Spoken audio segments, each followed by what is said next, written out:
नमस्कार, स्वागत है आपका रविवार की सुबह के स्पेशल बुलेटिन में। आपके साथ हूं मैं प्रणय उपाध्याय और हम बात करेंगे सबसे पहले उगते सूरज के देश जापान की, क्योंकि प्रधानमंत्री नरेंद्र मोदी जापान के दौरे पर हैं और आज उनके जापान दौरे का दूसरा दिन है। पीएम थोड़ी देर में हिरोशिमा में उस जगह पहुंचने वाले हैं जहां पर 78 साल पहले अमेरिका ने परमाणु बम गिराया था।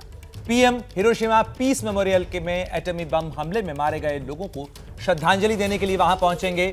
पीएम पीस मेमोरियल के म्यूजियम भी जाएंगे और उसके बाद G7 की बैठक में हिस्सा लेने के लिए रवाना होंगे। साथ ही आज प्रधानमंत्री मोदी की मुलाकात ब्रिटेन के प्रधानमंत्री ऋषि सुनक से होने वाली है। तमाम अपडेट आप तक पहुंचाएंगे। उससे पहले कल पीएम मोदी ने G7 और क्वाड के नेताओं से लेकर यूक्रेन के राष्ट्रपति जेलेंस्की तक जो मुलाकातें की, उनकी रिपोर्ट आपको दिखाएंगे। साथ ही आपको बता दें कि दुनिया के बड़े बड़े वर्ल्ड लीडर्स जिस तरीके से पीएम मोदी से मिलने के लिए ये नजर आ रहे हैं, दुनिया में अब तक भारत का रुतबा क्या है वो भी जरा देख लीजिए। इन तस्वीरों के जरिए हम आपको दिखाने की कोशिश कर रहे हैं कि कल प्रधानमंत्री की जिस तरीके की मुलाकातें हुई, द्विपक्षीय मुलाकातें हुई, साथ ही बहुपक्षीय मंच के ऊपर भी प्रधानमंत्री मोदी नजर आए। इन तमाम तस्वीरों के साथ ही हमारे साथ खास विशेषज्ञों का पैनल जुड़ा हुआ है। कर्नल दानवीर मेरे साथ स्टूडियो में है, साथ ही एम्बेसडर दीपक वोरा जो हैं वो न्यूयॉर्क से हमारे साथ में हैं, यूएस से हैं, साथ ही मेजर जनरल अश्विनी सिवाच हमारे साथ हैं, एके सिवाच साहब हैं, साथ ही जेके त्रिपाठी पूर्व राजनयिक हैं। तमाम विशेषज्ञ जो हैं वो हमारे साथ इन चर्चा को आगे बढ़ाएंगे, उनसे समझने की कोशिश करेंगे कि आखिर ये बैठक, ये मुलाकातें क्यों खास हैं, भारत के लिए इसकी अहमियत क्या है। लेकिन सबसे पहले आपको बता दें कि दुनिया में हिंदुस्तान की बढ़ती शान की झलक जापान के हिरोशिमा में किस तरह नजर आई, जहां सबकी नजर वर्ल्ड के मोस्ट पॉपुलर लीडर के तौर पर उभर रहे प्रधानमंत्री मोदी पर थी। पीएम मोदी ने G7 की बैठक में हिस्सा लेने के लिए वहां हिरोशिमा में शिरकत की। वहां बैठक के दौरान अमेरिकी राष्ट्रपति जो बाइडेन अचानक पीएम मोदी को खोजते हुए उनके पास पहुंचे। बाइडेन ने पीएम मोदी को बड़ी गर्मजोशी से गले लगाया। हिंदुस्तान और अमेरिका की यह केमिस्ट्री देखकर पूरी दुनिया हैरान है। जाहिर तौर पर कैमरे में कैद हुई इन तस्वीरों को देखकर कोई भी ये कह सकता है कि ये केमिस्ट्री, ये रिश्ता, ये साझेदारी कुछ खास है। ये दुनिया पर न्यू इंडिया की थाक का लेटेस्ट सबूत है। ये डेमोक्रेटिक वर्ल्ड का पावर सेंटर बनकर उभरे हिंदुस्तान का रुतबा है। ये विश्व में बढ़ते भारत के मान का सम्मान है। ये जापान में चल रहे G7 शिखर सम्मेलन में हिंदुस्तान का वो जलवा है जिसका पूरी दुनिया दिल थाम कर साक्षात्कार कर रही है। हिरोशिमा में चल रहे G7 की बैठक के दौरान अमेरिकी राष्ट्रपति जो बाइडेन अचानक पीएम मोदी को ढूंढते हुए आए, गर्मजोशी से गले मिले, हाथ मिलाकर अभिवादन किया और लौट गए। खड़ी के कांटे के हिसाब से देखें तो ये मुलाकात सिर्फ 10 सेकंड तक चली, लेकिन इसने ऐसा असर छोड़ा है जिसे दुनिया दशकों तक भुला नहीं पाएगी, क्योंकि इस एक तस्वीर में वर्ल्ड स्टेज पर हिंदुस्तान के बढ़ते कद के 100 संकेत छिपे हैं। ये वीडियो जरा गौर से देखिए। जिस जगह बाइडेन पीएम मोदी से गले मिल रहे थे, ठीक वहीं पर दक्षिण कोरिया के राष्ट्रपति योल मौजूद थे और उनके बगल में फ्रांस के राष्ट्रपति मैक्रों भी बैठे थे। लेकिन बाइडेन पीएम मोदी से मिले और लौट गए। ये तस्वीर अमेरिका और हिंदुस्तान के रिश्ते में आई उस मजबूती का सबूत है जिसे देखकर चीन को चक्कर आ रहा है और उसके यार पाकिस्तान के होश फाख्ता हो चुके हैं। हिरोशिमा में G7 शिखर सम्मेलन से इतर पीएम मोदी और यूक्रेन के राष्ट्रपति व्लादिमीर जेलेंस्की के बीच द्विपक्षीय बातचीत भी हुई। इस दौरान पीएम मोदी ने रूस यूक्रेन युद्ध को मानवीय मूल्यों का मुद्दा बताया और समाधान के लिए हर संभव कदम उठाने की बात कही।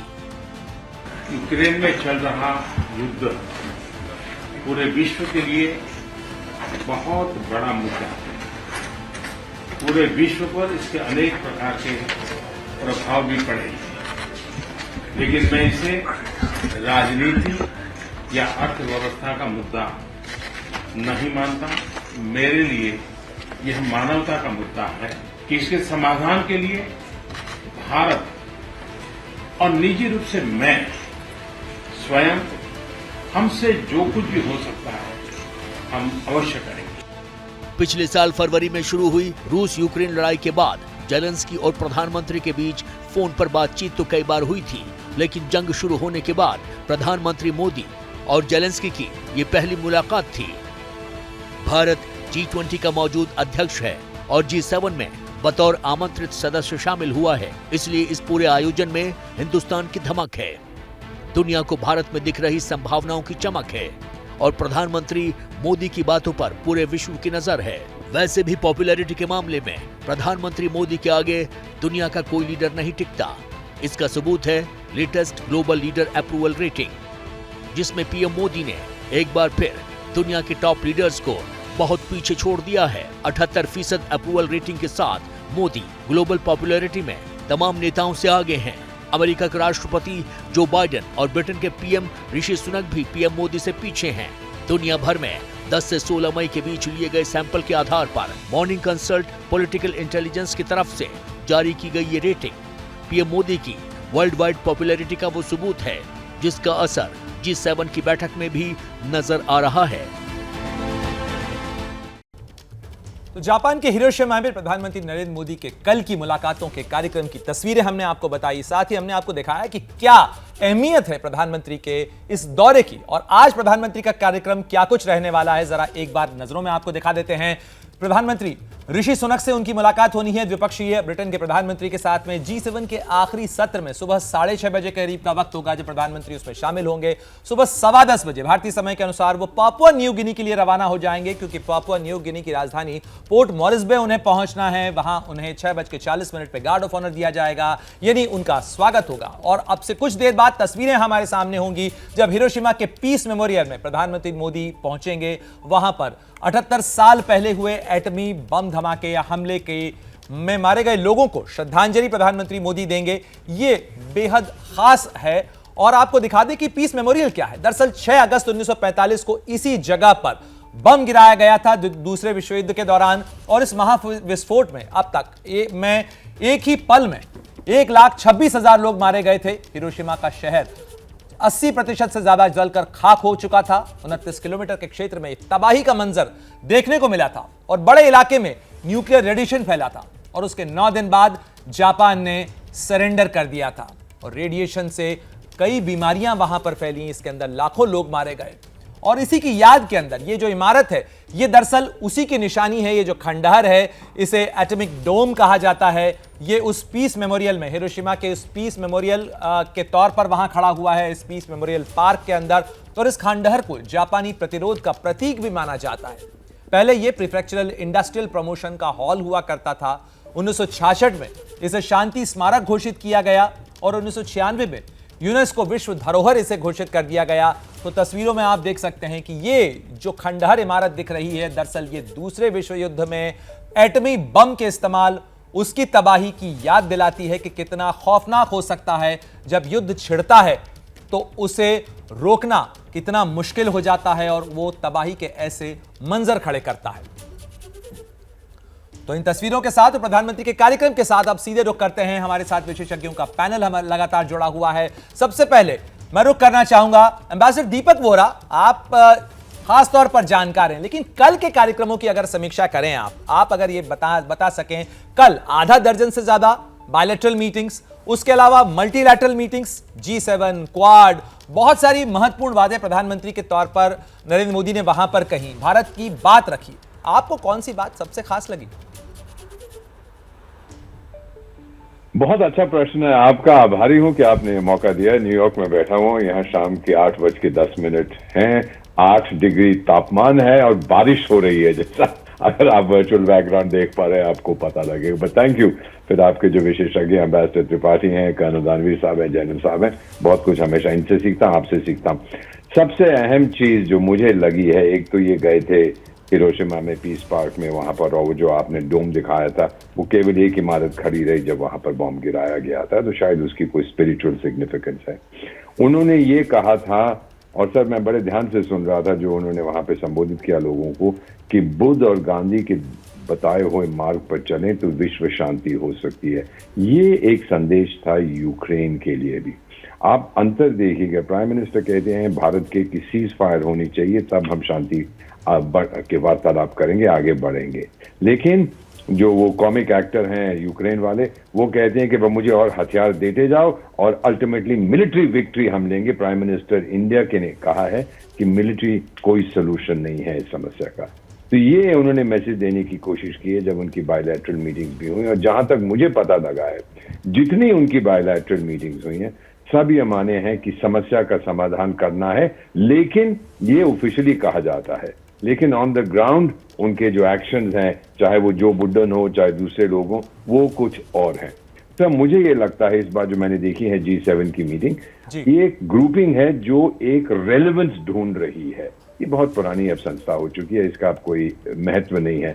आप जानते हैं कि 2017 में कहने लगे डोनाल्ड ट्रंप आएगा कि नहीं आएगा, वो सुपरस्टार बन गया। 2019 में डोनाल्ड ट्रंप पहुंच गया, बोले आप लोग तो सब बेवकूफ हैं। उसके बाद कोई मीटिंग हुई तो वहां फ्रांस और ब्रिटेन के बीच में भिड़ गए कि ये ब्रेक्सिट अच्छी चीज है कि नहीं। तो उनको यूनाइट करने वाली बहुत कम चीजें हैं, और इस बार फिर इन्होंने ज़ेलेंस्की साहब को बुलाया कि कम से कम ऐसा तो मुद्दा हो जिसपे हम यूनाइटेड हैं। क्यों गया है? सारी G7 ने पहले ही कह दिया था, ज़ेलेंस्की तू तो हमारा देवता है, भगवान है, मेरा बेटा है, मेरा दामाद है, हम सब तेरे साथ हैं। फिर वहां जाने की क्या जरूरत थी? क्योंकि वो जो यूनिटी है, ज़ेलेंस्की को खुद मालूम है ये मुझे बलि का बकरा बना रहे हैं, मुझे कह रहे हैं बेटा लड़ता जा, हथियार हम तेरे को दे रहे हैं, लेकिन हो सकता है कि ये ना दे। अब वो बुड्ढन साहब ने कहा मैं F-16 भी दूंगा, आगे क्या? ज़ेलेंस्की साहब ने तो उनसे न्यूक्लियर वेपन भी मांगा था। अगर F-16 से कुछ नहीं हुआ, क्योंकि सर अभी तक जितने सैंक्शन रूस पे लगे हैं, रूस ने बड़ी अच्छी तरह उनको झेल लिया है। अगर F-16 देने के बाद कुछ नहीं हुआ तो क्या फिर पाकिस्तान को बोलेगा उसको न्यूक्लियर हथियार दे दे? मुझे मालूम नहीं क्या होने वाला है, लेकिन बहुत खतरनाक चीज हम वहां पर देख रहे हैं। पीएम की जो बायलैटरल मीटिंग थी, क्योंकि वो शांति के बारे में हमेशा बात करते हैं, वो कहते हैं stop the conflict, cease fire करो, फिर आगे बढ़ो। बिल्कुल एम्बेसडर वोरा, भारत तो लगातार इस पूरे कॉन्फ्लिक्ट में शुरुआत से यही बात कह रहा है कि इस मुद्दे को केवल बातचीत से, डिप्लोमेसी से हल किया जा सकता है और ये युद्ध का काल नहीं है। एम्बेसडर त्रिपाठी, मैं आपका रुख करना चाहूंगा, इस पूरे मामले में प्रधानमंत्री ने अपना पर्सनल स्टेक भी टेबल के ऊपर रखा। अगर आप देखें कि जिस तरीके से उन्होंने कहा ज़ेलेंस्की के साथ मुलाकात में, उन्होंने कहा कि अगर व्यक्तिगत तौर पर मैं कुछ कर सकता हूं तो मैं जरूर हर प्रयास करने की कोशिश करूंगा। भारत इसमें क्या कर सकता है? और खासतौर पर प्रधानमंत्री मोदी की अगर बात की जाए, जो उन्होंने ऑफर किया है, सोच समझ के किया होगा, क्या ऑफर भारत पर टेबल पर रख सकता है? देखिए, प्रधानमंत्री मोदी ने अपने व्यक्तित्व से और देश की ओर से जो ऑफर दिया, उन्होंने कहा जो कुछ भी हो पाएगा हमसे हम करेंगे। अब ये देखिए, ये बहुत ही महत्वपूर्ण है, जो कुछ भी हो पाएगा। मतलब उन्होंने ये नहीं कहा कि हम करेंगे और हम मध्यस्थता की वजह से निभाएं, ये उन्होंने नहीं कहा, क्योंकि भारत की विदेश का ये हिस्सा नहीं। एम्बेसडर त्रिपाठी, आपकी आवाज में कुछ जरा टेक्निकल ग्लिच आ रहा है, मैं लौटूंगा आपके पास में, लेकिन कर्नल दानवीर भी हमारे साथ जुड़े हुए हैं। कर्नल दानवीर, जरा इस चीज को समझाइए कि राष्ट्रपति ज़ेलेंस्की ने ऑफर दिया है प्रधानमंत्री मोदी को कीव आने का। ये ऑफर जो है, ये क्या इंडिकेशन देता है? क्या ऐसा लग रहा है कि वो तो हर किसी को ऑफर देते हैं, लेकिन भारत के प्रधानमंत्री को बुलाना कहीं ना कहीं किसी तरीके की कोई खास मैसेजिंग? देखिए, इंटरेस्टिंग बात इसके अंदर मेरे को ये नज़र आती है कि ज़ेलेंस्की हिरोशिमा पहुंचते हैं, इसमें फ्रांस का बहुत बड़ा योगदान है। फ्रांस के एयरक्राफ्ट में वो जिद्दा पहुंचे, अरब लीग को संबोधित किया और उसके बाद में वो हिरोशिमा पहुंचते हैं। इसमें प्रणय, आपको याद होगा कि फरवरी में इसी साल फ्रांस ने हिंदुस्तान से ये पेशकश करी थी कि भारत एक अहम किरदार अदा करे इस लड़ाई को, युद्ध को ख़त्म करने में। तो मेरे को कहीं ना कहीं ये भी लगता है कि इसमें फ्रांस का बहुत बड़ा रोल है। ये जो पूरा घटनाक्रम हमने ज़ेलेंस्की को लेकर देखा, इसके पीछे इंडिया और फ्रांस की जो डिप्लोमेसी है वो कहीं ना कहीं काम कर रही है। ये पूर्व राजनयिक जो हमारे मित्र बैठे हुए हैं ये ज़्यादा बेहतर बता पाएंगे इसके ऊपर, लेकिन इसका सिग्निफिकेंस मैं जो देखता हूँ वो फ्रांस में देखता हूँ, और हमारे प्रधानमंत्री की विज़िट भी आने वाली है फ्रांस में। तो ये कहीं ना कहीं इस तरीके से अगर देखा जाए तो ये थोड़ा सा कुछ समझ में आता है। बिल्कुल। कर्नल दानवीर, आपने पूरा जो इसका पर्सपेक्टिव था वो दिया, लेकिन जनरल सिवाज भी हमारे साथ जुड़े हुए हैं। जनरल सिवाज, जरा आपसे समझना चाहेंगे, ये तो हुई यूक्रेन के साथ मुलाकात की बात, लेकिन अगर आप लार्जर पर्सपेक्टिव में देखें, क्वाड की मीटिंग होती है, उस क्वाड के अंदर इंडो पैसिफिक को लेकर पूरा विजन स्टेटमेंट रखा जाता है। इसके अलावा क्रिटिकल टेक्नोलॉजी से लेकर क्लीन एनर्जी से लेकर तमाम मुद्दों के ऊपर एक कॉमन विजन डॉक्यूमेंट्स जो हैं वो सामने रखा जाता है। भारत की भूमिका इस पूरे इंडो पैसिफिक के पिवट की तरह देखा जाए, एक स्तंभ की तरह देखा जाए, तो आप क्या निकाल के देखते हैं इसमें से? हाँ देखो प्रणय, मेरे को लगता है कि भारत एक बहुत इंपॉर्टेंट रोल प्ले कर रहा है और दो तीन चीजें हैं। एक तो अगर आप G7 की मीटिंग में भी देखें तो भारत एक प्रकार से इनवाइटेड है, मगर भारत एक बहुत ही इम्पोर्टेंट पिलर की तरीके से कार्रवाई कर रहा है। जिस प्रकार से भारत एक ऐसा कार्रवाई कर सकता है कि ये जो अभी लड़ाई रूस और यूक्रेन के बीच में चल रही है, अगर कोई देश इसके अंदर मध्यस्थता करने के लिए काबिल है तो वो भारत से ज़्यादा कोई नहीं है, क्योंकि भारत के रिलेशन रशिया से भी बहुत अच्छे हैं, अमेरिका से भी अच्छे हैं और नेटो कंट्री से भी अच्छे हैं। तो मुझे लगता है कि कहीं ना कहीं पहल होनी चाहिए, क्योंकि ये लड़ाई एक डिजास्टर की तरफ जा रही है। ये पूरे ह्यूमैनिटी का डिजास्टर हो सकता है। और प्राइम मिनिस्टर एक मोदी ने ही पुतिन को sidelines of SCO meeting Samarkand में बोला था, this is not an era of war, dialogue और डिप्लोमेसी से कहीं ना कहीं पीस को ढूंढना चाहिए। तो मुझे लगता है ये एक बहुत ही इंपॉर्टेंट मैसेज है भारत का, और भारत उसको दोबारा बताने की कोशिश कर रहा है पूरी ह्यूमैनिटी को कि लड़ाई जो है किसी का समाधान नहीं है, और अगर लड़ाई चलती गई तो ये बहुत बड़ा कैटास्ट्रोफी होगा पूरे वर्ल्ड के लिए। Food shortage, fertiliser shortage, energy shortage, climate की जो डिग्रेडेशन हो रही है वो भी एक प्रकार पूरे वर्ल्ड के लिए बहुत खतरा है। बिल्कुल जनरल सिवाज, इसीलिए शायद प्रधानमंत्री ने ये कहा कि मेरे लिए ये पॉलिटिकल और इकोनॉमिक इशू नहीं है, बल्कि ये मेरे लिए ह्यूमैनिटेरियन इशू है, ये मानवता का संकट है, एक गंभीर मानवीय संकट है। लेकिन जरा दिखा दें दर्शकों को कि राष्ट्रपति जेलेंस्की ने पीएम मोदी से मुलाकात के बाद क्या ट्वीट किया, उन्होंने क्या कुछ कहा, जरा देखिए। उन्होंने कहा कि मैंने प्रधानमंत्री मोदी को यूक्रेन के शांति प्रस्ताव की जानकारी दी है, जो यूक्रेन का पीस प्लान है उसके बारे में उन्होंने प्रधानमंत्री मोदी को ब्रीफ किया। साथ ही उन्होंने इसमें शामिल होने का निमंत्रण भी दिया है। भारत से यूक्रेन चाहता है कि वो पीस प्लान के अंदर शामिल हो, अपनी ताकत उसके साथ जोड़े। साथ ही मैंने उन्हें यूक्रेन की मानवीय और स्वास्थ्य जरूरतों के बारे में भी जानकारी दी है। और साथ ही राष्ट्रपति जेलेंस्की ने ट्वीट किया कि मैं भारत को वैश्विक मंचों पर यूक्रेन की क्षेत्रीय अखंडता और संप्रभुता में समर्थन देने के लिए, उनको मानवीय सहायता देने के लिए भारत का धन्यवाद देता हूं। तो यह ट्वीट किया है राष्ट्रपति जेलेंस्की ने। लेकिन एक खास बात इस मुलाकात के अंदर यह भी निकल कर आई कि जब उन्होंने ये न्योता दिया कि प्रधानमंत्री मोदी आए। जनरल सिवाज, आप अपनी बात कंप्लीट कर रहे थे, लेकिन जरा यह बताइएगा कि क्या प्रधानमंत्री मोदी कीव जा सकते हैं? आपके असेसमेंट में क्या है? हाँ बिल्कुल जा सकते हैं। देखो, भारत के प्रधानमंत्री प्राइम मिनिस्टर मोदी, आज उनकी जो छवि है बहुत ही ज्यादा टॉलेस्ट लीडर पे तौर पे आए हैं पूरे वर्ल्ड में, और मुझे लगता है कीव जाके एक बहुत अच्छा मैसेज भेजेंगे, क्योंकि भारत एक ऐसा देश है वो चाहता है कि ये लड़ाई बंद होनी चाहिए, और जो नेटो कंट्री अमेरिका हैं वो आग के अंदर घी डालने का काम कर रहे हैं, लड़ाई को बढ़ाते जा रहे हैं, और भारत चाहता है कि ये लड़ाई खत्म हो। और मुझे लगता है भारत दो तीन चीजें बहुत इंपॉर्टेंटली कर सकता है। एक तो कीव जाने में कोई नुकसान नहीं, क्योंकि भारत एक संदेश जा रहे हैं पीस का, कि लड़ाई बंद हो, डायलॉग और डिप्लोमेसी से बात हो। और दूसरा है, भारत ह्यूमैनिटेरियन असिस्टेंस दे सकता है, दवाइयां दे सकता है, बाकी जो आपकी और असिस्टेंस है वो देगा, एक्सेप्ट कि लड़ाई के अंदर आने वाले समाधान नहीं देगा। तो भारत का एक प्रकार से बहुत बड़ा महत्व है। देखो, कोई लड़ाई के तौर पे बंद नहीं होगी, लड़ाई तभी बंद होगी तो बातचीत होगी, और बातचीत तो वही कर सकते हैं जो एक्सेप्टेड है दोनों तरफ से। और भारत का एक कद इतना ऊपर के आया है, चाहे वो रूस हो। बिल्कुल जनरल सिवाज, आप महत्वपूर्ण बात कर रहे हैं। भारत का कद, भारत का रुतबा, भारत की अहमियत ही है जो इसके अंदर एक महत्वपूर्ण भूमिका निभा सकती है, और जाहिर तौर पर समाधान वही कर सकता है जिसकी बात दोनों पक्ष मानने के लिए तैयार हो। राष्ट्रपति पुतिन के साथ प्रधानमंत्री मोदी की केमिस्ट्री क्या है, रिश्ते क्या है, ये हर कोई जानता है। और कल ये देखने को मिला कि किस तरीके से प्रधानमंत्री मोदी ने जो राष्ट्रपति जेलेंस्की हैं यूक्रेन के राष्ट्रपति, उनके सामने भी ऑफर रखा। लेकिन एम्बेसडर वोरा, आज के अगर कार्यक्रम की बात की जाए तो हमें दो महत्वपूर्ण चीजें देखने को मिलती हैं। एक तो आज जो G7 का सेशन है जिसके अंदर प्रधानमंत्री मोदी शरीक होंगे, और ये इंटरनेशनल पीस पर आधारित है। साथ ही आज ही वो पैसिफिक आइलैंड्स के दौरे पर भी निकल जाएंगे, क्योंकि फिफिक की मीटिंग होनी है पापुआ न्यू गिनी के अंदर। ये जो पैसिफिक आइलैंड का कुनबा है, ये क्या अहमियत रखता है? ये जो छोटे से द्वीप देश हैं, इनकी क्या अहमियत है, और भारत इनको क्यों एंगेज कर रहा है इस तरीके से, ताकि प्रधानमंत्री जा रहे हैं, पहली बार जा रहे हैं भारत के प्रधानमंत्री पापुआ न्यू गिनी? बहुत अहम प्रश्न आपने पूछा। इससे पहले मैं कुछ कहना चाहता हूं जनरल सिवाच को। जनरल सिवाच, वहां कीव जाने से कोई फर्क नहीं पड़ेगा। हर बार मोदी साहब ने कहा शांति होनी चाहिए, जेलेंस्की को कहा, सारी दुनिया को कहा। कीव में जाके क्या तांडव करेंगे या भरतनाट्यम करेंगे कि यहाँ पर अब मैं आ गया हूं तो शांति हो जाएगी? सर, ये मैसेजिंग बड़ी पावरफुल होती है। मुझे 50 साल हो गए हैं डिप्लोमेसी में।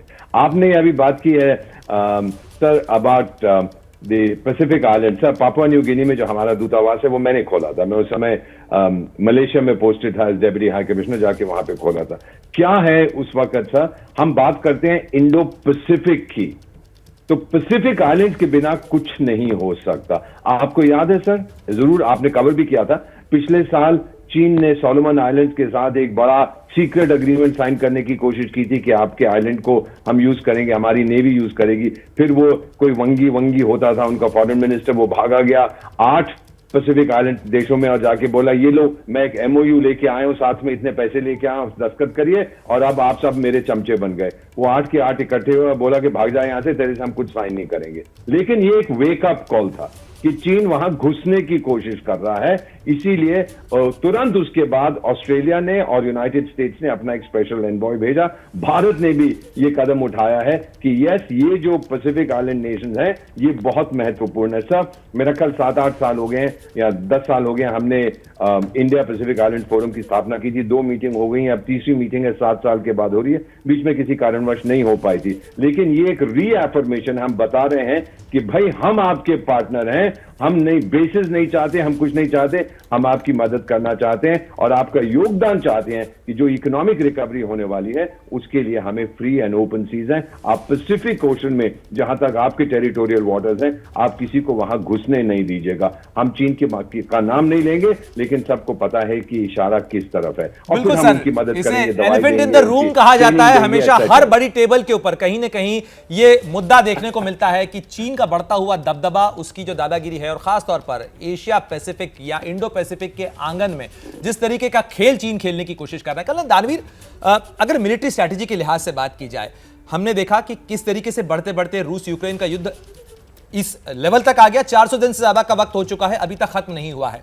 इंडो पैसिफिक के लिए ताइवान को लेकर या चाइना की जो स्ट्रैटेजी है उसके लिहाज से अगर देखा जाए तो खतरा कितना बड़ा है और भारत के लिहाज से भारत की भूमिका एक पीस मेकर के तौर पर क्या हो सकती है इस इलाके के अंदर? देखिए, सबसे इंपॉर्टेंट चीज प्रणय जो नजर आ रही है वो भारत की नॉन थ्रेटनिंग पोस्चर उभर के आ रहा है इंटरनेशनल स्टेज पर। चाहे वो आप पैसिफिक आइलैंड्स की बात कर लें जिसमें प्रधानमंत्री मोदी पपुआ न्यू गिनी जाने वाले हैं, जो भी आप बात कर रहे थे एम्बेसडर साहब से, उसके अंदर भी आप जब पैसिफिक आइलैंड्स में जाते हैं तो आप वहाँ पर थ्रेट किसी को पोज नहीं करते हैं, ना आप अमेरिकन को पोज कर रहे हैं, ना ऑस्ट्रेलियंस को, और ख़ास तौर से चाइनीज को भी पोज नहीं कर रहे। तो ये आपकी एक बहुत बड़ी इंपॉर्टेंस, रेलेवेंस है, ये यूएसपी है, ये यूएसपी है और आपका डायस्पोरा भी वहां पर काफी है, तो आपकी सॉफ्ट पावर एंगेजिंग कैपेबिलिटीज भी काफी ज्यादा बढ़ जाती हैं, खासतौर से कंट्रीज लाइक फीजी और भी जो बाकी जो उधर कंट्रीज हैं।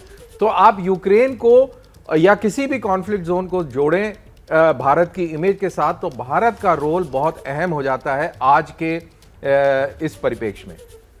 बिल्कुल, और ये हम स्क्रीन पर ग्राफिक के जरिए जरा बता रहे हैं कि किस तरीके से G7 की क्या अहमियत है। ये G7 दुनिया के सबसे विकसित देशों का समूह है, जिसे ग्रुप ऑफ 7 कहा जाता है। 1975 में इसकी स्थापना हुई और उसके बाद से ये एक एलीट क्लब है। लेकिन इस एलीट क्लब के अंदर भारत ने अपने दम पर, अपनी ताकत पर जगह बनाई है।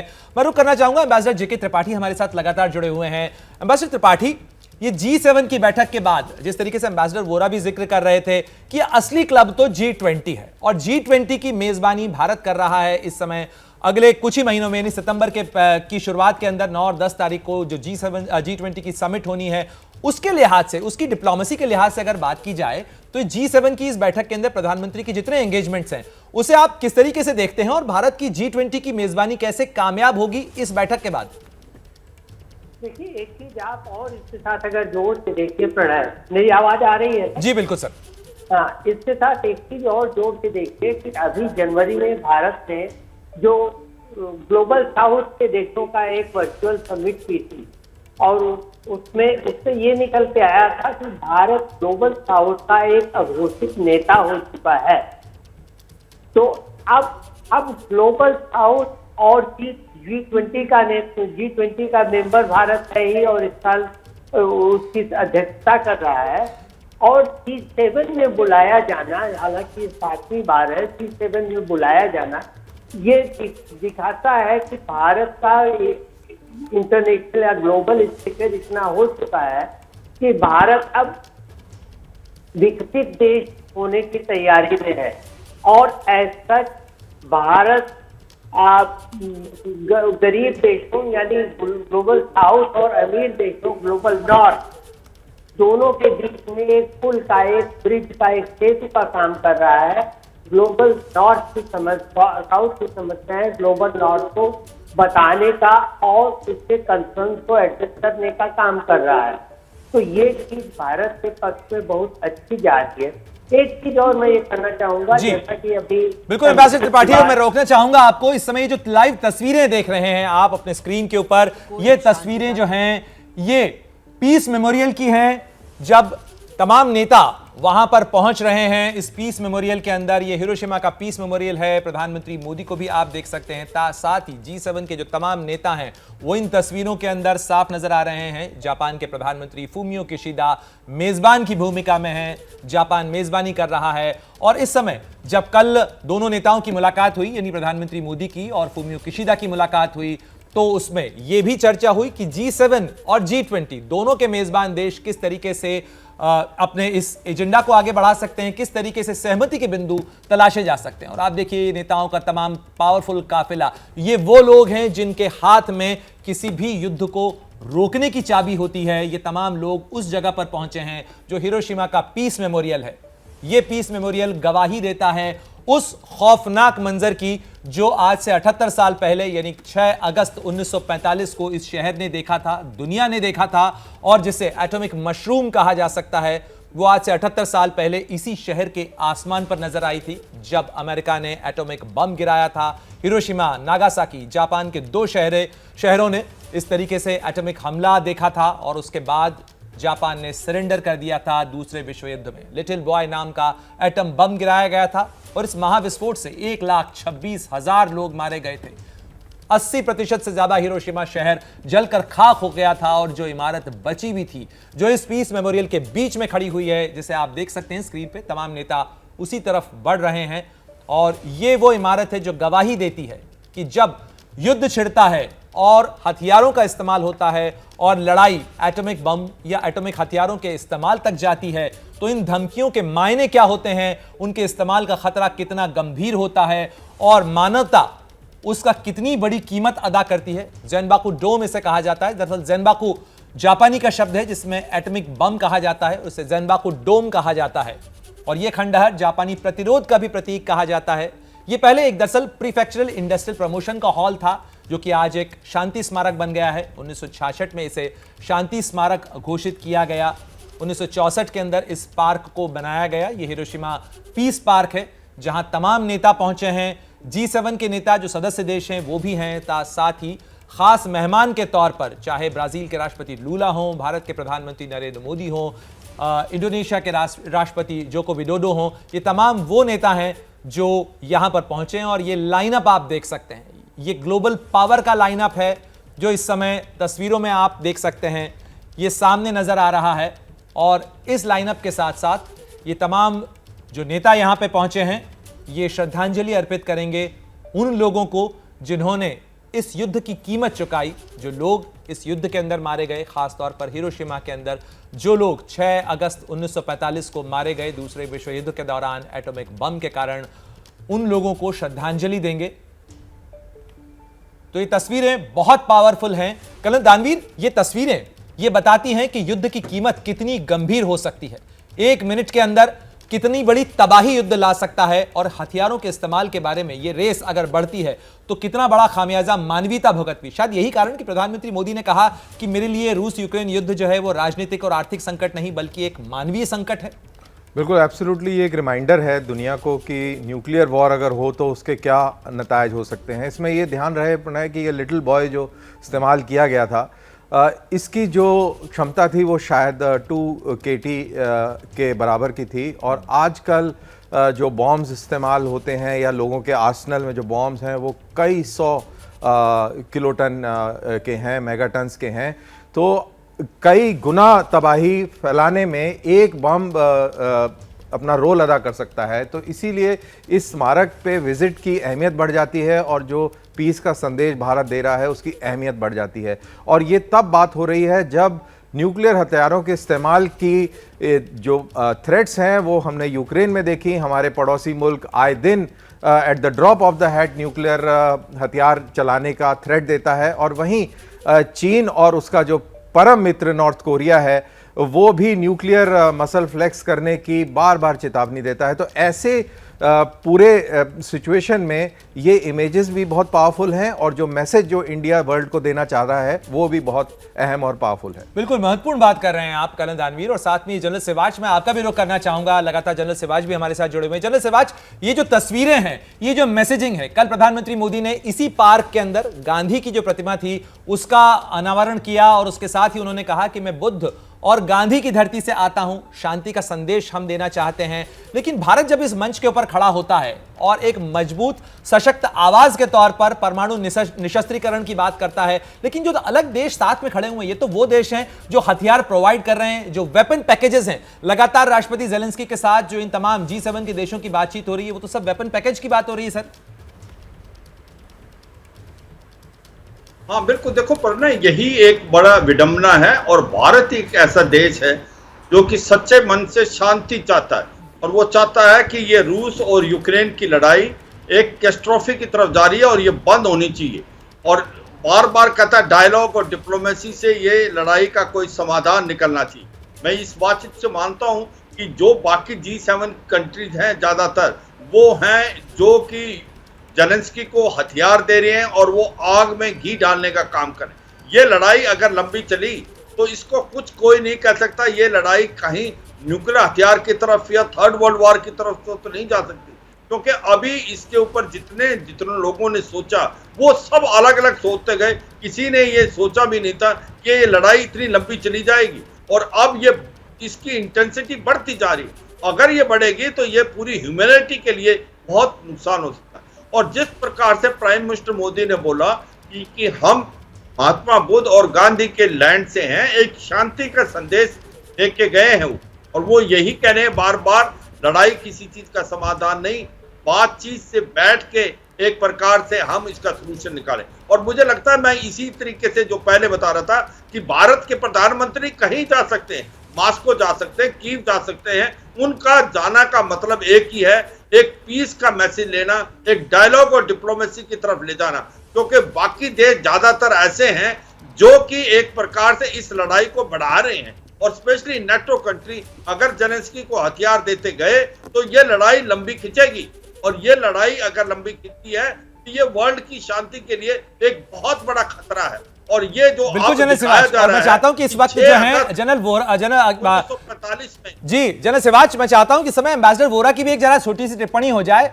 वोरा सर, जिस तरीके की तस्वीरें आ रही हैं, एक तरफ शांति की तस्वीरें, दूसरी तरफ वेपन पैकेज की बात, ये तस्वीरें और बात वॉक द टॉक कैसे होगा? ये आपने बिल्कुल सही कहा है। कैसे ये जो उनकी टॉक है उसको वॉक कैसे करेंगे? बस सिर्फ भारत एकमात्र देश है सर जितने यहाँ पर इकट्ठे हुए हैं, वो करता है जो कहता है, वो कहता है जो वो करता है और हमेशा शांति की बात करता है। सर आपने नोट किया है कि इस पार्क का ये पीस पार्क है। जापान में एक वॉर डेड की भी श्राइन है, वो टोक्यो में, हमें दोनों जगह आ गई, यासुकुनी श्राइन कहते हैं। 25 लाख जो जापानी मरे हैं पिछले कई सालों में, उनकी आत्माएं वहां पर दफनाई हुई हैं। देयर स्पिरिट्स कहते हैं आर बेरिड ओवर देयर। तो ये पीस पार्क इसका नाम रखा है, भले ही इसकी स्थापना हुई थी एक भयंकर युद्ध के बाद और सबसे खतरनाक हथियार जो इंसान ने आज तक उसका आविष्कार किया उसके प्रयोग के बाद। तो इसका भी एक बहुत सिंबलिज्म है। आप जानते हैं कि जापान के जो प्रधानमंत्री हैं वो हिरोशिमा से ही आते हैं, वो इनकी मातृभूमि है और ये बहुत सटल मैसेज उन्होंने दिया है कि देख लो, अगर इस प्रकार की जो जंग है वो चलते रहे, इस प्रकार की जो आपातकालीन स्थिति है दुनिया में वो चलती रही, तो फिर कहीं ऐसा ना हो कि हमें एक और कहीं पे पीस मेमोरियल ऐसा बनाना पड़े। और ये बिल्कुल सही आपने फरमाया कि ये जो 7 देश हैं G7, जापान को छोड़ के बाकी 6 हथियार दे रहे हैं। जापान पैसे दे रहा है जिससे जेलेंस्की साहब अमेरिका से हथियार खरीदेंगे। तो आप अब देख रहे हैं सर कि मैसेजिंग जो है इस समय पूरी दुनिया की नजरें, और ये मैं स्पष्ट रूप से कह सकता हूं क्योंकि न्यूयॉर्क में सवेरे जब वॉक के लिए जाता हूं अपने ग्रुप के साथ, वो सभी कहते हैं इंडियाज मैसेज ऑफ पीस, वही अब एक चीज बची है। मिलिट्री विक्ट्री को भूल जाइए, वो कभी नहीं होगी। शांति से हर समस्या का समाधान हो सकता है। बिल्कुल एम्बेसडर, और एम्बेसडर त्रिपाठी, भारत ने शुरुआत से ही, इस युद्ध के शुरू होने के समय से ही भारत की तरफ से लगातार जो स्टेटमेंट दिया गया वो यही कहा गया कि इसके अंदर युद्ध समाधान नहीं है, बातचीत की मेज पर आए, डायलॉग और diplomacy is the only solution. लेकिन अगर आप देखें इसके अंदर हर कोई जेलेंस्की से बात कर रहा है, लेकिन ये क्लब G7 एक समय में G8 हुआ करता था, इसे G7 बनाया गया रूस को बाहर करके, और अब रूस के साथ कोई एंगेज नहीं कर रहा है। ऐसे में रास्ता क्या, वे आउट क्या हो सकता है? रूस के साथ कोई एंगेज तो करेगा। देखिए, बिल्कुल प्रणव, रूस के एंगेज करने की बहुत सख्त जरूरत है, क्योंकि सभी देश जो है ये पश्चिम से जेलेंस्की करके और ये प्रोजेक्ट कर रहे हैं कि जेलेंस्की का यूक्रेन बहुत ही पीड़ित है। लेकिन कोई ये नहीं देखता है कि 1991 के बाद से लगातार जब रूस को ये आश्वासन दिया गया था, और मैं वो फेमस लाइन कोट करता हूँ नेटो के सेक्रेटरी जनरल का, कि NATO will not be allowed to move its skirts even by 1 inch. लेकिन इससे ठीक उलट पूर्व की ओर नेटो बढ़ता गया, और जब यूनेस्को में आकर के रूस के दरवाजे पे नेटो पे आने की बात हुई, नेटो के हथियारों को, तो रूस को ये करना पड़ा। तो वो कोई नहीं जान रहा है, सब जेलेंस्की के ही फेवर में बात कर रहे हैं। और रही बात ये लड़ाई कब तक चलेगी, तो मेरे ख्याल से लड़ाई अभी और चलेगी, क्योंकि छोटी छोटी लड़ाइयाँ जो थी आपने देखा लीबिया में, इराक में, वो लड़ाइयाँ भी कई साल चली थी, जबकि छोटी लड़ाई थी एक बहुत बड़े पावर और छोटे देश के बीच। और ये तो दो बड़ी शक्तियों के बीच की लड़ाई है, जिससे मैं नहीं समझता कि जल्दी खत्म हो। जी बिल्कुल त्रिपाठी, जनरल त्रिपाठी, एम्बेसडर त्रिपाठी, आपने बिल्कुल ठीक कहा। कर्नल दानवीर, इसीलिए शायद कहा जाता है कि लड़ाई शुरू करना आसान होता है, खत्म करना मुश्किल।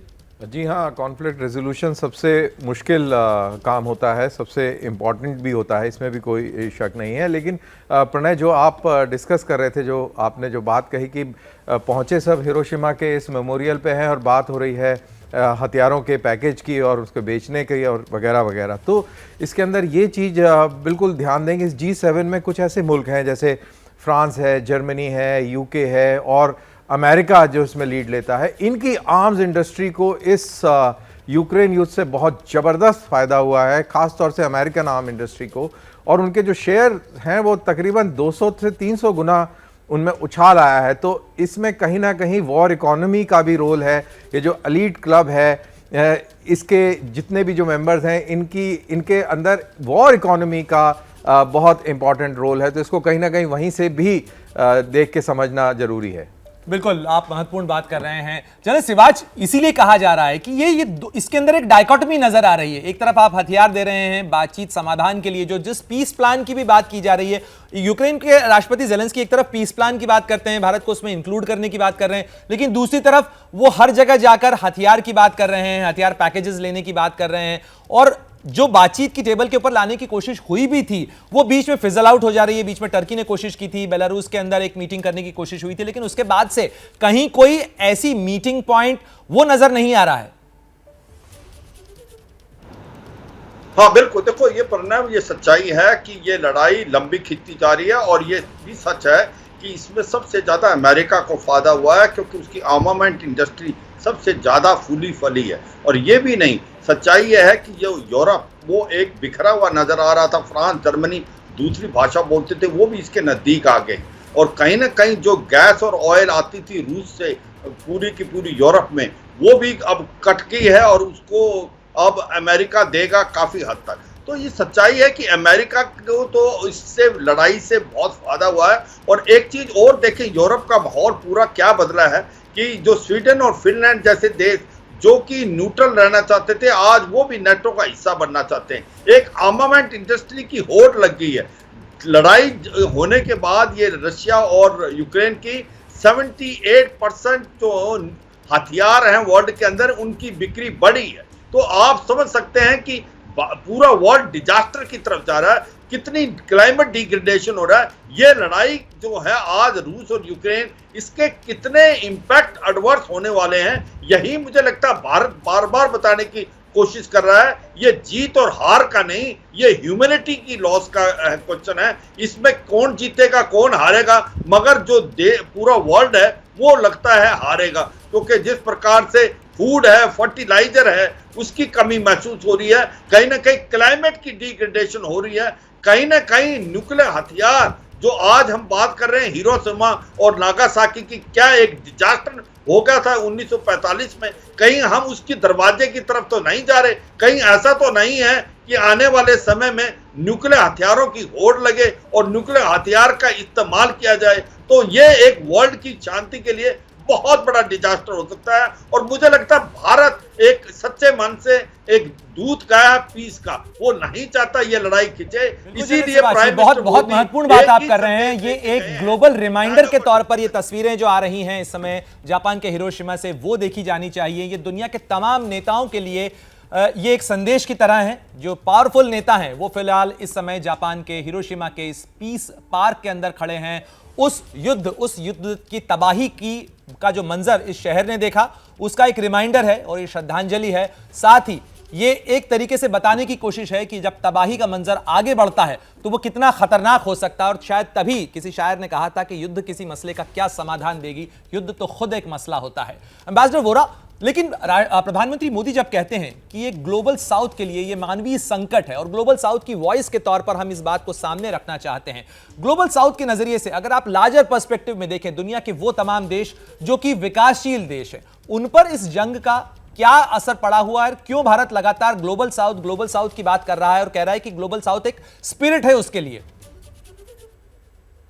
आपने बिल्कुल सही फरमाया है। अभी जो कर्नल साहब, जनरल साहब भी कह रहे थे कि वेपन्स की बात एक तरफ हो रही है और पीस पार्क में पहुंचकर एक दूसरे के कानाफूसी कर रहे हैं, अरे तू कितने हथियार दे रहा है, मैं इतने दे रहा हूं, मैं इतने दे रहा हूं। ग्लोबल साउथ से प्राइम मिनिस्टर ने साफ कहा है कि मैं G20 का भले ही प्रेसिडेंट हूं, लेकिन मैं रिप्रेजेंटेटिव हूं G200 का, जितने सदन देश हैं। सर, इसमें से कुछ छोटे छोटे देश हैं, 3 देशों का तो मैं विशेष सलाहकार हूं, वहां की सरकारों का, उनको पता ही नहीं कि G20 क्या है। मुझसे कुछों ने पूछा है कि भाई ये जानवर क्या है G20 और ये क्या करते हैं, कब मिलते हैं। हमारी जो समस्याएं हैं, खाद्य पदार्थों की समस्याएं हैं, फर्टिलाइजर की समस्याएं हैं, एनर्जी प्राइसेस बढ़ रही हैं, महंगाई बढ़ रही है, बहुत सी मुश्किलें हमारे सामने आ रही हैं, हमारी कोई सुनता ही नहीं है। तो उनका पूरा भरोसा है कि भारत के प्रधानमंत्री, भारत अपनी आवाज उठाएगा, बोलेगा कि भाई ये छोटे मोटे देश हैं, हम इनको भूल जाते हैं, तो टाइगर लोग इनकी भी बात सुनो, ये इनकी समस्या है, आपकी समस्याएं तो बड़ी बड़ी हैं, यहाँ पे ये करना है, वहां पे ये करना है, पोस्ट वर्ल्ड वॉर 2 का जो ऑर्डर है उसको बनाए रखना है, इंटरनेशनल रूल्स रखने हैं, ये करना है, वो करना है, लेकिन इनके लिए तो एग्जिस्टेंशियल इश्यूज हैं, रोटी कपड़ा मकान की बातें, इनकी भी तो बात सुनिएगा। तो मुझे ये लगता है सर कि जो वर्चुअल समिट का भी जिक्र किया था, बिल्कुल सही किया था। उसमें पीएम साहब ने कहा था, आप बताइए आप क्या चाहते हैं, मैं आपका राजदूत बनूंगा, मैं G20 में बताऊंगा कि क्या क्या आपकी समस्याएं।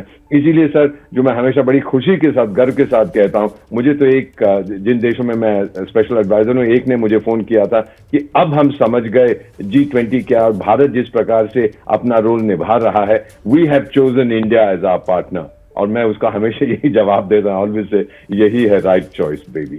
एक्चुअली यही राइट चॉइस है। एम्बेसडर त्रिपाठी, इसीलिए शायद भारत ने G20 की अध्यक्षता लेने के बाद सबसे पहला काम जो किया वो वॉइस ऑफ ग्लोबल साउथ की समिट की। जापान के हिरोशिमा से आती ये तस्वीरें भारत के रुतबे, भारत की बढ़ती हुई धाक की भी गवाही देती हैं, क्योंकि आज प्रधानमंत्री मोदी इस समय हिरोशिमा के पीस पार्क में मौजूद हैं, विश्व के तमाम बड़े नेताओं के साथ, G7 के नेताओं के साथ, और G7 की शिखर बैठक के हाशिए के पर ये जो इवेंट हो रहा है, ये भी इस समय दुनिया के मौजूदा संकट के लिहाज से काफी महत्वपूर्ण कहा जा सकता है, क्योंकि दुनिया इस समय जो चुनौती झेल रही है उसकी एक बड़ी वजह रूस यूक्रेन युद्ध भी है। और ये पीस पार्क बताता है कि युद्ध को रोकना कितना जरूरी है, क्योंकि तबाही आउट ऑफ कंट्रोल निकल सकती है। कर्नल दानवीर जी हाँ, तबाही आउट ऑफ कंट्रोल निकल सकती है और उसके अगर आप असरात देखें यूक्रेन युद्ध के, तो आप देख सकते हैं कि कैसे चाइना रूस के बीच में खेमाबंदी बड़ी है, वो मिडिल ईस्ट के अंदर अपनी पावर एक्सरसाइज कर रहे हैं और मिडिल ईस्ट के अंदर जो पावर इक्वेशंस हैं वो डिस्टर्ब हो रही हैं। इसी तरीके से अफ्रीका के अंदर भी ये कार्रवाई हरकत हम देख रहे हैं। तो इस यूक्रेन युद्ध का असर बहुत ज़बरदस्त देखने को मिल रहा है। और जिसकी बात एम्बेसडर वोरा साहब कह रहे थे कि वर्ल्ड वॉर 2 के बाद जो ऑर्डर है उसको बरकरार रखने की कवायद में जो G7 लगा हुआ है वो कहीं ना कहीं चैलेंज्ड होता है इस यूक्रेन युद्ध को लेकर। तो यूक्रेन युद्ध के इफ़ेक्ट्स जो हैं इमीडिएट भी हैं और लॉन्ग टर्म भी हैं। तो ये बहुत बड़ा चैलेंज है G7 के लिए। बिल्कुल, ये G7 के लिए तो चैलेंज है ही है, लेकिन G20 की अध्यक्षता कर रहे भारत के लिए भी बड़ी चुनौती है। और एम्बेसडर त्रिपाठी, मैं आपका रुख करना चाहूंगा इस मामले के अंदर। अगर देखें तो भारत हमेशा हर मंच के ऊपर इन दिनों ये कह रहा है, ग्लोबल साउथ की दृष्टि से कह रहा है, विकासशील देशों की चुनौती के तौर पर कह रहा है कि ये F3 का क्राइसिस है। इसमें फूड है, फ्यूल है, फर्टिलाइजर है। ये तीन जो कंपोनेंट हैं जिन्हें F3 की बात भारत कर रहा है, ये ग्लोबल साउथ के लिए या जिस ग्रुप ऑफ 200 की बात एम्बेसडर वोरा कर रहे थे उसके लिहाज से क्यों सबसे महत्वपूर्ण हो जाता है? देखिए, सबसे बड़ी बात यह है कि ग्लोबल साउथ के जितने भी देश हैं उनमें से ज्यादातर के पास न तो फ्यूल है, न फूड है सफिशिएंट, और न ही फर्टिलाइजर है। और खाना जो है, फूड आइटम जो है, वो आपके सस्टेन के लिए जीने के लिए जरूरी होता है। और उसके लिए फर्टिलाइजर भी जरूरी होता है, तभी आप फूड आइटम, फूड ग्रेन आप पैदा कर पाएंगे। इसी के साथ रिलेटेड हो जाता है फ्यूल, क्योंकि फ्यूल सिर्फ आपके ट्रांसपोर्टेशन के लिए नहीं होता, आपके कन्वेंस के लिए नहीं होता। फ्यूल आपको फर्टिलाइजर और फूड प्रोडक्ट एक जगह से दूसरी जगह पहुंचाने में भी मदद करता है। तो ये तीनों मिला करके बेसिक इम्यूनिटी हो जाती है जिंदा रहने के लिए, आदमी के लिए। और अगर इस बेसिक इम्यूनिटी या मूलभूत आवश्यकताओं में से किसी तरह की और कमी होती, जैसी कि भी दिख रही है, आपने देखा अफ्रीका में खाने का संकट हो गया था, फर्टिलाइजर का संकट कई देशों में हो गया था, फ्यूल का संकट खुद यूरोप में है। तो ये सब जो कमी हो जाती, इसकी वजह से और परेशानियां बढ़ जाती हैं, इसके साइड इफेक्ट्स और होने लगते हैं। और उसमें कौन सीखता है? सबसे ज्यादा गरीब देश, या जो जिनको हम ग्लोबल साउथ करते हैं, वो बिल्कुल। और उनकी आवाज कोई नहीं सुनता, क्योंकि बड़े देश जो हैं जो, और यही वजह है कि भारत उनकी आवाज बनने की कोशिश कर रहा है। एम्बेसडर वोरा, इसके बाद, इस पीस पार्क की विजिट के बाद जो अगला सेशन G7 का होगा वो रखा गया है towards peaceful and prosperous world. Diplomacy में मैसेजिंग के काफी मायने होते हैं, यानी इस पीस पार्क से विजिट करने के बाद पीस और प्रॉस्परस वर्ल्ड को लेकर ये तमाम नेता जब बात करेंगे, भारत के लिए, अगर खासतौर पर अगर प्रधानमंत्री मोदी के लिए आप भाषण लिख रहे होते या उनको टॉकिंग पॉइंट्स देने होते, तो आज उनके भाषण में, आज उनके टॉकिंग पॉइंट्स में आप क्या इंक्लूड करते? मैंने कुछ प्रधानमंत्रियों की स्पीचेस लिखी हैं, लेकिन पीएम मोदी साहब की अभी तक नहीं लिखी है। अगर मुझे कुछ लिखना होता, मैं ये कहता कि war is not the way to peace. अगर आप चाहते हैं कि जंग खत्म हो तो जंग खत्म हो ताकि शांति आ सके। हथियारों के बल पर सर शांति कभी नहीं आती। सोवियत संघ टूटा, आपको मालूम है, और सारी दुनिया ने कहा था पीस डिविडेंड मिलेगा। जो है वो बहुत बदमाश लोग थे ये सोवियत, और ये खत्म हो गए हैं। अब तो देखिए बस खुशहाली होगी और यूनिपोलर वर्ल्ड आ गया, माई वे और द हाईवे। और फिर एक अमेरिकन एकेडमिक ने लिखा था, जो उन्होंने मुझे पढ़ाया भी था अमेरिका में, Francis Fukuyama, the end of history. और एक अमेरिकन सेनेटर बोले, जब दुनिया आपातकालीन नंबर घुमाती है 911 वॉशिंगटन में बजता। लेकिन हकीकत यह है कि सर सोवियत संघ के टूटने के बाद जंग कम होने की बजाय और बढ़ गए। आप देखते हैं क्या हो रहा है इस समय, यमन में क्या हो रहा है, अल्जीरिया में क्या हो रहा है, इजिप्ट में क्या हो रहा है, सीरिया में क्या हो रहा है, अफगानिस्तान में क्या हो रहा है, वेस्ट अफ्रीका में क्या हो रहा है। तो ये फॉरएवर वॉर्स हैं, अनएंडिंग वॉर्स हैं, क्योंकि जब तक आर्म्स इंडस्ट्री सर्वाइव करती है तो ये वॉर्स खत्म होने की संभावना नहीं। इसलिए अगर मैं स्पीच लिखता तो मैं ये कहता, the road to peace is through diplomacy and negotiation.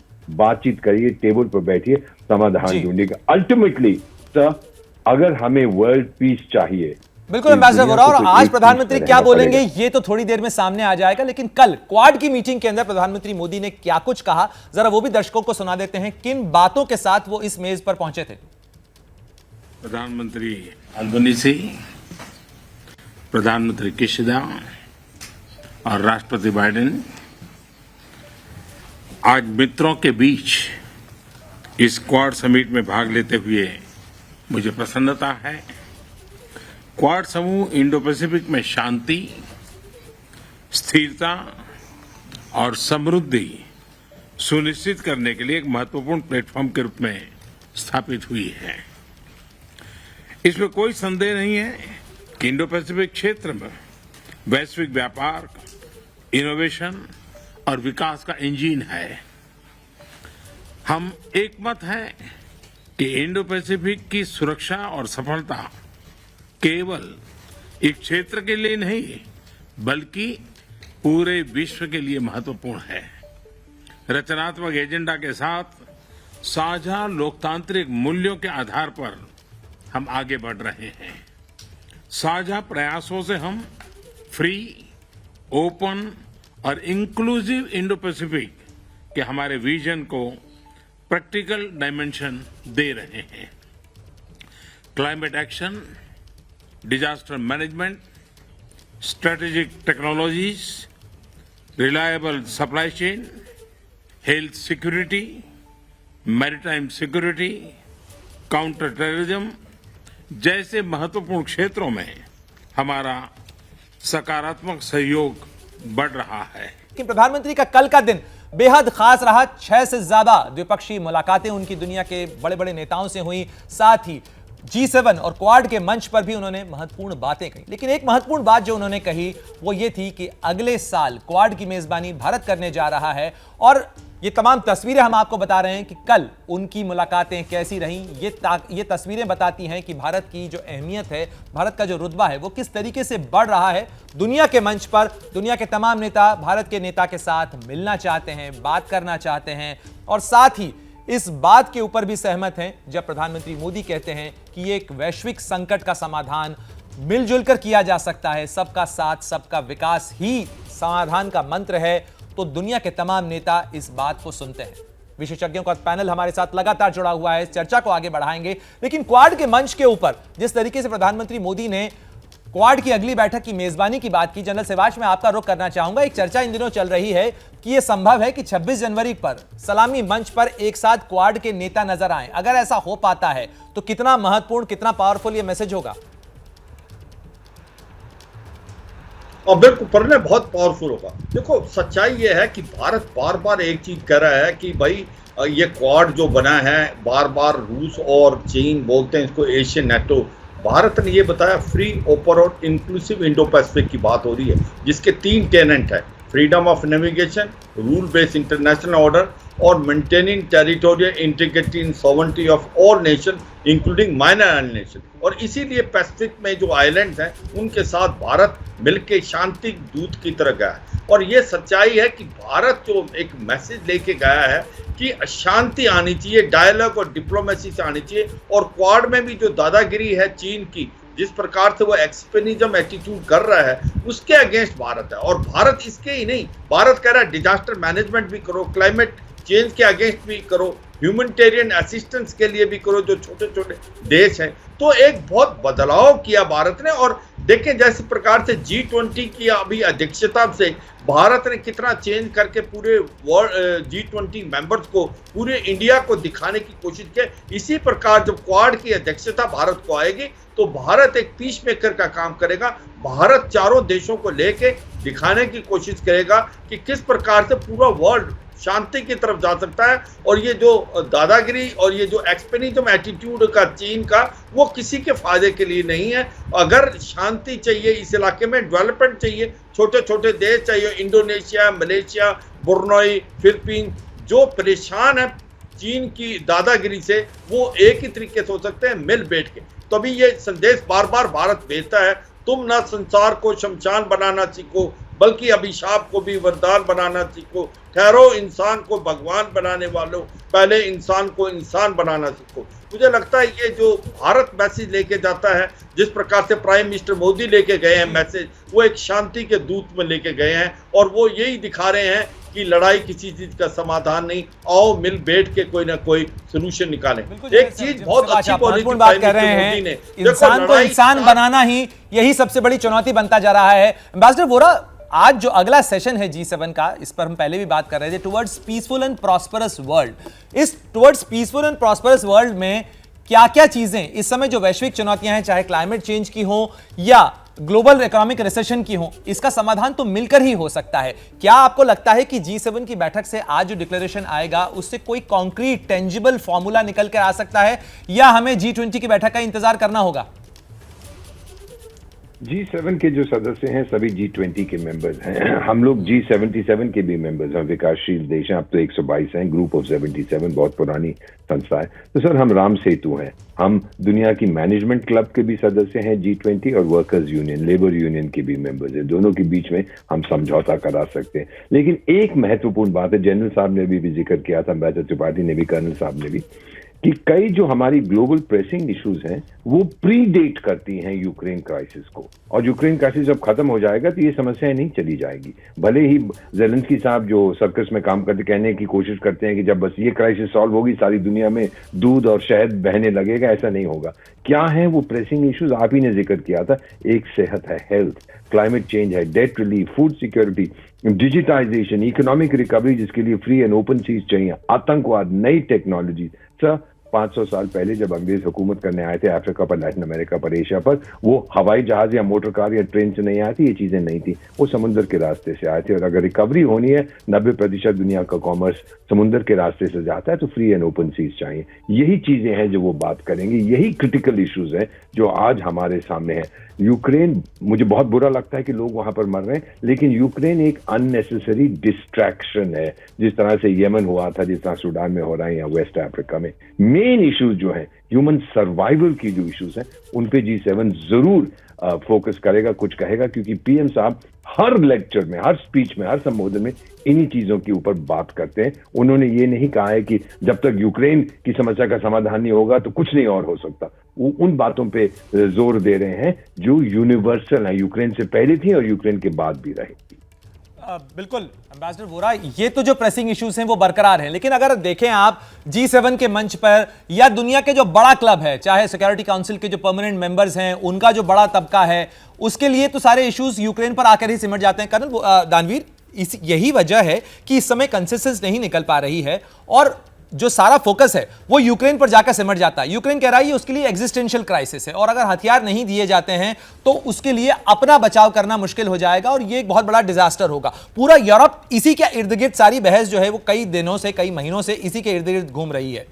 जी हाँ, बिल्कुल इसी के इर्द गिर्द घूम रही है। और जैसा पहले बात हो रही थी कि ये G8 था और अब ये G7 हो गया है, तो एक तरफा बात हो रही है। लेकिन जैसे त्रिपाठी साहब ने कहा कि रशिया की भी रेड लाइंस थी, रशिया की भी कंसर्न्स हैं, ये युद्ध क्यों शुरू हुआ, इसके क्या बेसिस थे और इसमें क्या रोल नेटो कंट्रीज़ खास तौर से अमेरिका ने रोल अदा किया और क्या रोल अदा किया जा रहा है, इस कॉन्फ्लिक्ट को कंटिन्यूस फ्यूलिंग दी करी जा रही है। तो ये सारी चीज़ें बहुत अहमियत रखती हैं। और इसी बीच जब ये लोग यहाँ मिल रहे हैं हिरोशिमा के अंदर, तो वोरा ने इसीलिए कहा कि एक बाइंडिंग फैक्टर है ये बाइंडिंग फैक्टर है। और यूक्रेन, ये बात मेरे को बहुत अच्छी लगी वोरा साहब की कि यूक्रेन एक बहुत बड़ा मेजर डिस्ट्रैक्शन है और यूक्रेन की ये लड़ाई खत्म हो जाएगी लेकिन समस्याएं वो खत्म नहीं होंगी। तो ये बहुत इंपॉर्टेंट बात उन्होंने करी। और मेरे ख्याल से जब ये सारी चीज़ों को हम देखते हैं, समझते हैं कि भाई समस्याएं ख़त्म नहीं होंगी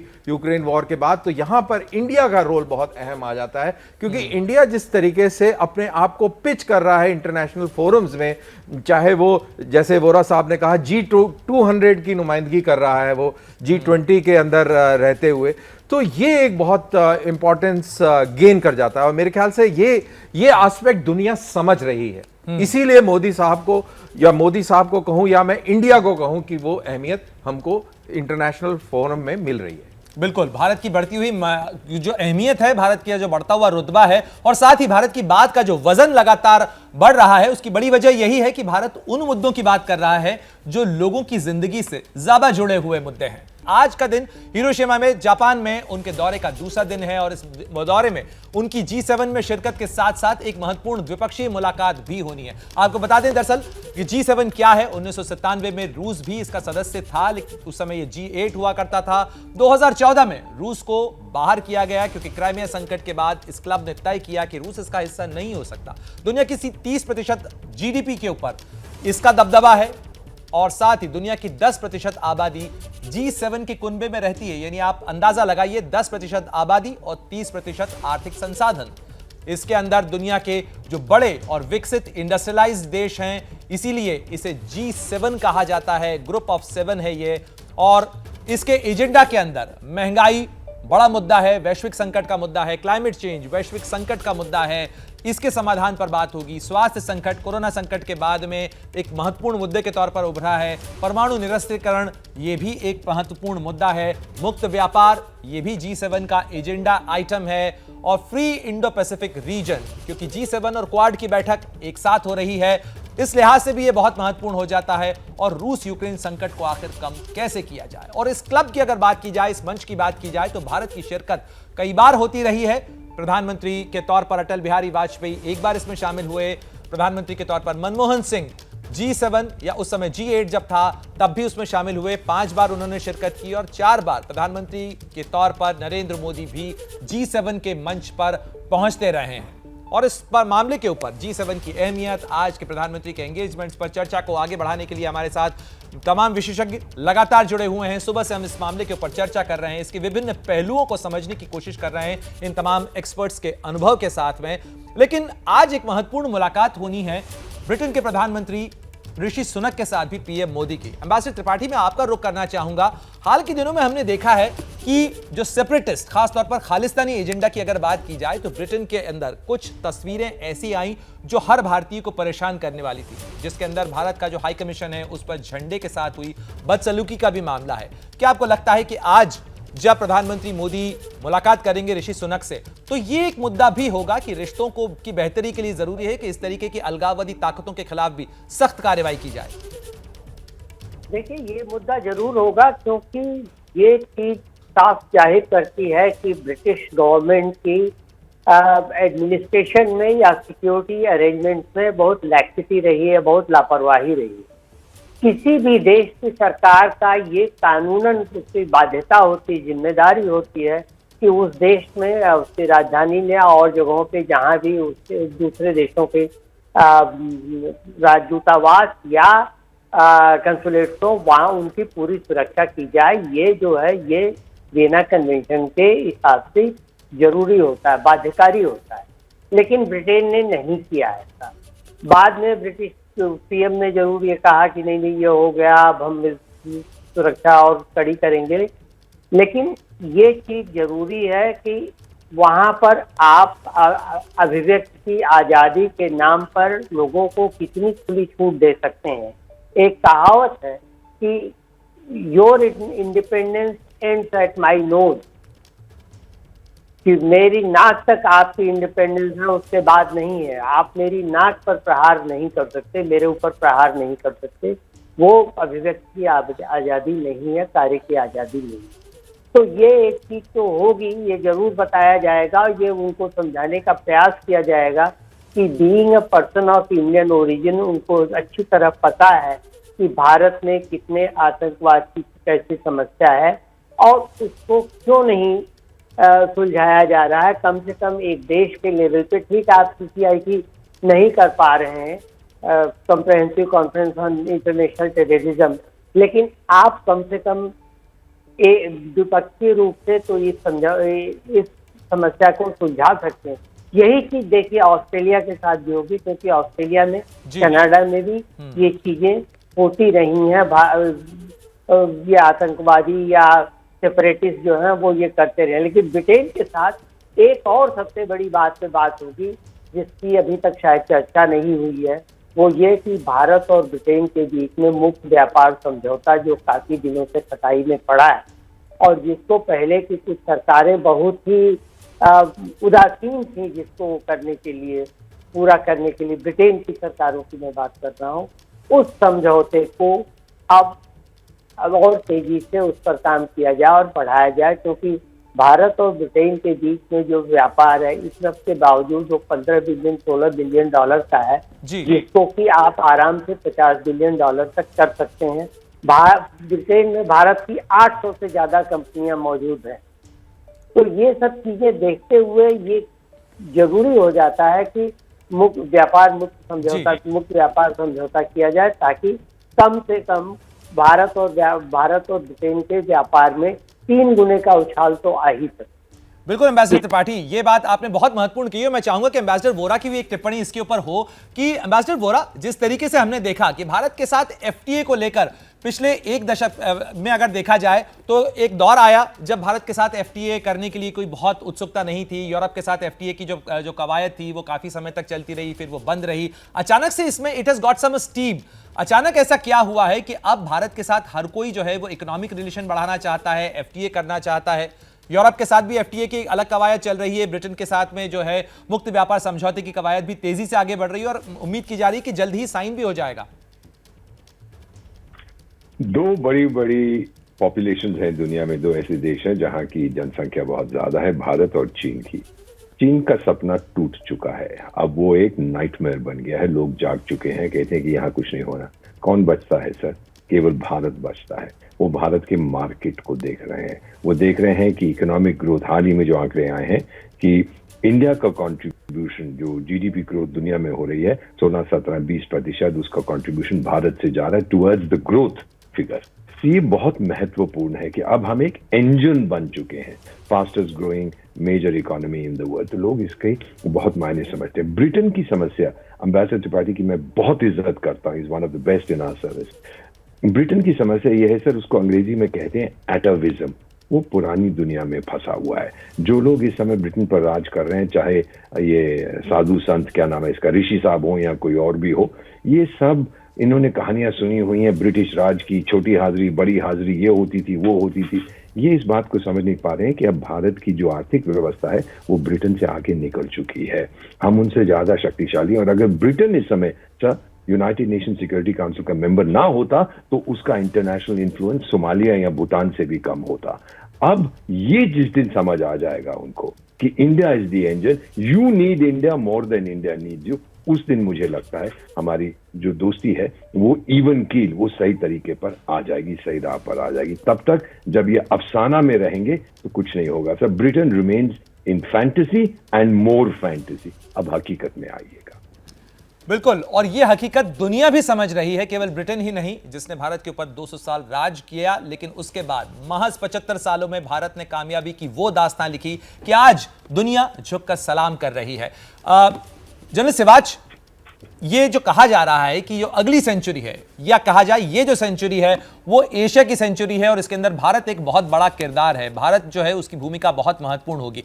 लेकिन भारत की के लिहाज से अगर देखा जाए, सिक्योरिटी चैलेंजेस भारत के पास भी हैं। भारत नेट सिक्योरिटी प्रोवाइडर के तौर पर इस इलाके के अंदर क्या भूमिका अदा कर सकता है और उसे मजबूत करने के लिए ये जो तमाम ग्रुपिंग्स हैं, ये किस तरीके से भारत की ताकत बन सकती है?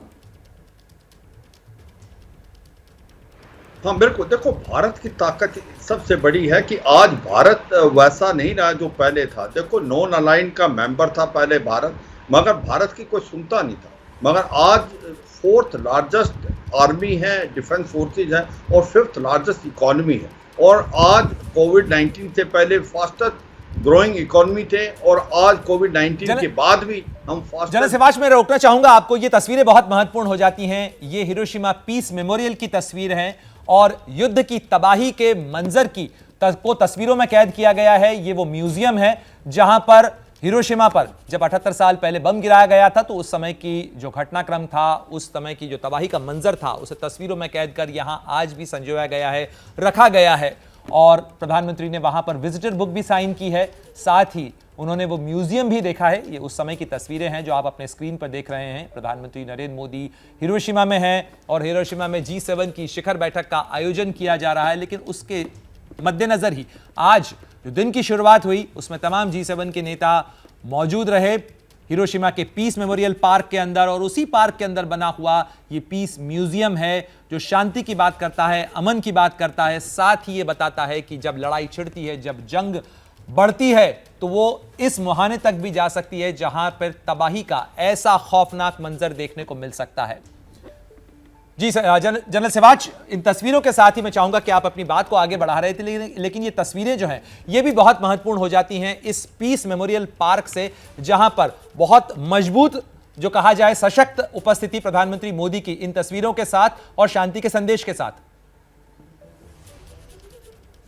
हाँ बिल्कुल, देखो सच्चाई है, भारत एक शांति का दूत है पूरे वर्ल्ड के लिए, और ये सच्चाई है कि भारत एक ऐसा देश है जो इंटरफेस है डेवलप्ड और डेवलपिंग कंट्रीज के बीच में, और इसीलिए G20 का हिस्सा बनना, G7 और बाकी देश के बीच के अंदर एक इंटरफेस होना, दूसरा ग्लोबल साउथ की आवाज होना, ये एक भारत ही कर सकता है। और इसीलिए भारत को आप सुनते हैं, आज प्राइम मिनिस्टर मोदी की एक छवि बन गई वर्ल्ड लीडर की, वो इसलिए है क्योंकि वो सबको साथ लेके चल रहे हैं। आज उन गरीब देशों की जो अफ्रीकन है, एशियन कंट्री जिनकी कोई नहीं सुनता, वो उनकी आवाज भारत बन के उभरा है, चाहे वो G20 में है या आप ग्लोबल साउथ में है। और मुझे लगता है शांति का दूत बन के निकला है, तभी भारत ने कभी भी किसी अपने हथियार किसी के अगेंस्ट नहीं किए। न्यूक्लियर हथियार के बारे में हमने बोला, आने वाले समय में पूरा वर्ल्ड न्यूक्लियर हथियारों से मुक्त होना चाहिए, और यही जब हम न्यूक्लियर भी बने तो हमने नो फर्स्ट यूज की पॉलिसी, जी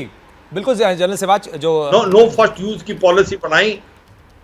जी कर्नल दानवीर, क्या यही वजह रही कि यूक्रेन के राष्ट्रपति ज़ेलेंस्की ने कल जब मुलाकात की तो वो दुनिया के बाकी नेताओं से जब मुलाकात कर रहे हैं तब तो वो बात कर रहे हैं हथियार पैकेज की, लेकिन भारत के प्रधानमंत्री के साथ उन्होंने केवल मुलाकात के अंदर किसी हथियार पैकेज की तो बात ही नहीं की। उन्होंने तो केवल मानवीय पैकेज की बात की। यानी उन्हें बिल्कुल अच्छे से पता है कि भारत इस तरीके के किसी कॉन्फ्लिक्ट के अंदर हथियार सप्लायर नहीं हो सकता है, किसी भी हालत में नहीं हो सकता है। और भारत का रिकॉर्ड रहा है कि किसी भी कॉन्फ्लिक्ट के अंदर हम अपने हथियार जो हैं वो नहीं बेचते। इनफैक्ट जो हमारी हथियारों की एक्सपोर्ट पॉलिसी भी है, जब तक इस चीज़ की क्लियरेंस ना मिल जाए कि ये हथियार किसी कॉन्फ्लिक्ट में इस्तेमाल, जो ऑनगोइंग कॉन्फ्लिक्ट है उसमें इस्तेमाल नहीं होंगे, तभी वो एक्सपोर्ट भी किए जाते हैं। तो ये भारत की आज से नहीं 1947 से ये पॉलिसी है, और इसीलिए ज़ेलेंस्की अपने डिमांड्स में कंस्ट्रेंट थे, और वो डिमांड कर रहे थे जो वाकई ही हर एक यूक्रेनी नागरिक चाहता है, दैट इज पीस। और यूक्रेनी नागरिक नहीं, पूरी दुनिया चाहती है पीस, और भारत ये वाला जो पीस पैकेज दे सकता है उसी की उन्होंने गुहार लगाई या उसी की उन्होंने रिक्वेस्ट करी, और वो मेरे ख्याल से इंडिया से ज्यादा बेहतर और कोई नहीं। देखिए कर्नल दानवीर, ये तस्वीरें भी आ गई सामने। प्रधानमंत्री ऋषि सुनक जो ब्रिटेन के प्रधानमंत्री हैं, उनके साथ प्रधानमंत्री मोदी की मुलाकात की ये तस्वीरें हैं। आप देख सकते हैं टेबल के ऊपर इस समय कोई नहीं है। ये जो सीधे गले लगते हुए की तस्वीरें, किस तरीके से गर्मजोशी के साथ दोनों की मुलाकात की तस्वीरें आप स्क्रीन पर देख रहे हैं, प्रधानमंत्री मोदी और ब्रिटेन के प्रधानमंत्री ऋषि सुनक। ये तस्वीरें बहुत खास हो जाती हैं, खास इस लिहाज से भी हो जाती हैं कि दोनों भारत के प्रधानमंत्री भारत का प्रतिनिधित्व कर रहे हैं, और ऋषि सुनक भारतीय मूल के हैं, ब्रिटेन के प्रधानमंत्री हैं, और ये तस्वीरें बहुत पावरफुल तस्वीरें कही जा सकती हैं। ये भारत के लिहाज से भी बहुत महत्वपूर्ण तस्वीरें हैं, बड़ी तस्वीरें हैं। और इन तस्वीरों के साथ ही बुलेटिन के अंदर इस खास पेशकश में हमारे साथ तमाम विशेषज्ञ जुड़े, उनका बहुत बहुत शुक्रिया। भारत के बढ़ते रुतबे और भारत की शांति की बात के साथ साथ भारत ये भी बताने में कामयाब रहा है कि वो अवसर का पूरा पैकेज है। अगर आप उसके साथ मेज पर रहें लेकिन अमन के साथ बात करेंगे तो बहुत सारे अवसर में भारत के साथ आगे बढ़ सकेंगे।